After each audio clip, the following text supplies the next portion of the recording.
मिष्ठान मिलने का मौका नहीं है, तो उनके लिए गुरु महाराज का परम आदेश है कि आप शाकाहारी हो जाइए। अगर आप अपने आप को और अपने परिवार को शाकाहारी बना देते हो तो गुरु महाराज ने कहा कि आपका मनुष्य जीवन सफल हो जाएगा। और फिर कहा कि जिस तरह से मैंने वादा किया है कि कलयुग में कलयुग को हटाकर सत्युग को लाकर दिखा दूंगा और उस समय में मैं सभी सत्संगी प्रेमियों की जीवात्मा के संभाल कर लूंगा, तो उसी तरह संसार के समस्त प्रेमियों का जो भी शाकाहारी होंगे उनकी जीवात्मा की भी रक्षा कर लूंगा।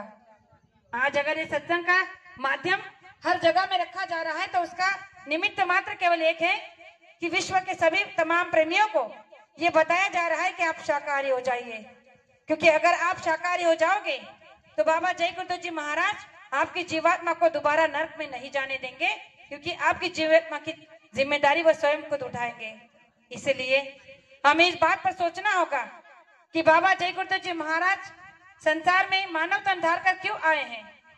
जिस तरह से अभी हमने सुना कि त्रेता द्वापर में जो जो शक्तियां आई, अवतारी शक्तियों ने उस समय जीवों की रक्षा की, लेकिन अब इस समय में इस घोर कलयुग में कोई अवतारी शक्ति नहीं आने वाली है।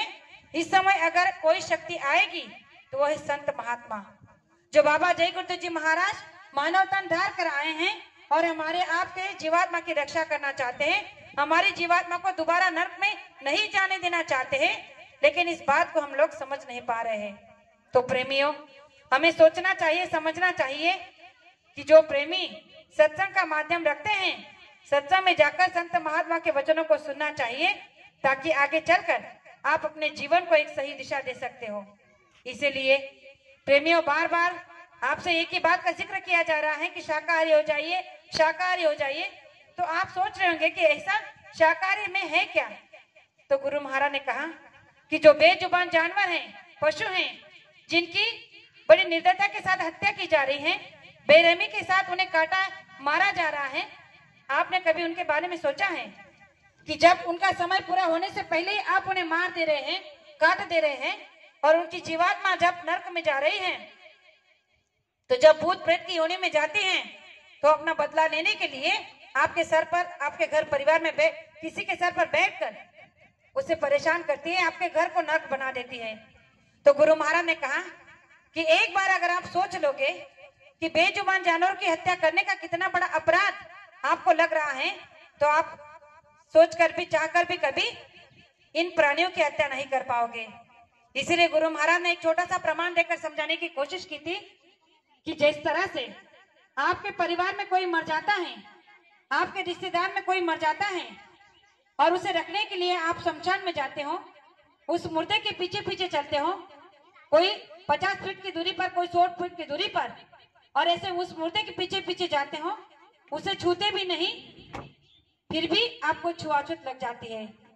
गुरु महाराज ने कहा कि उस परिवार का, जिस परिवार का सदस्य मर गया होता है, उसी परिवार के 4 लोग उसे कांधा लगाते हैं, 5वां अग्निकुंड पकड़ता है और बाकी के सारे रिश्तेदार उस मुर्दे के पीछे पीछे चलते हैं, उसे छूते भी नहीं, और उसे जला दफना कर जब घर आते हैं तो घर के अंदर प्रवेश करते हैं? नहीं करते। क्यों नहीं करते? क्योंकि हमारी संस्कृति ये बताती है कि मुर्दे के पीछे चलने से हमें छुआछूत लग गई है, हम अपवित्र हो गए हैं, इसलिए घर के बाहर पानी रखवाते हैं, बाहर स्नान करते हैं, फिर घर के अंदर प्रवेश करते हैं।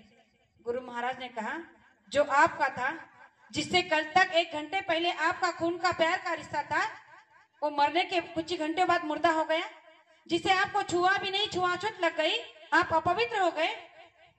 तो आपने कभी सोचा है, जिस बकरे को आपने काट दिया, जिस मुर्गी को आपने काट दिया, जिस मुर्गे को आपने काट दिया, जिस मछली को आपने काट दिया, जिससे आपका जीवात्मा का रिश्ता था, उसके बारे में आपने कभी नहीं सोचा? अपने पेट के स्वाद के लिए आपने बेरहमी से उनका कत्ल कर दिया, उनके गर्दन पर चाकू छुरी चला दिया, तो क्या वो मुर्दा नहीं हुआ? तो आप उस मुर्दे को कहाँ रखते हो? अपने पेट में। तो गुरु महाराज ने कहा कि संसारी रिश्ता जो खून प्यार का है, मरने के बाद मुर्दा हो गया तो उसे जला दफना दिया शमशान में, और उस बेजुबान जानवर को मारकर आपने कहाँ रखा? आपके पेट में। तो गुरु महाराज ने कहा कि जब आप मुर्दे को पेट में रखोगे तो आपका पेट शमशान और कब्रिस्तान बन जाएगा। तो गुरु महाराज ने कहा कि शास्त्रों में इस मनुष्य शरीर को मनुष्य मंदिर कहा है, जिसमें 33 करोड़ देवी देवता का वास है। तो जब आपके पेट में जब आप मुर्दों को रखोगे तो देवी देवताओं का निवास कहाँ से होगा। और आज जो हर घर में झगड़ा कलह कलेश होता है, पति पत्नी में झगड़ा, भाई भाई में झगड़ा, पिता पुत्र का झगड़ा, तो गुरु महाराज ने कहा कि इस सब की जड़ केवल मांसाहार है। आपने मांसाहार को अपना लिया और इसलिए जानवरों का बेमिल खून आपके खून में मिल गया, और इसलिए आपको आज आपके सर पर वो काल बनकर नाच रहा है और आपके घर को नर्क बना रहा है। इसलिए आपको अपने आहार को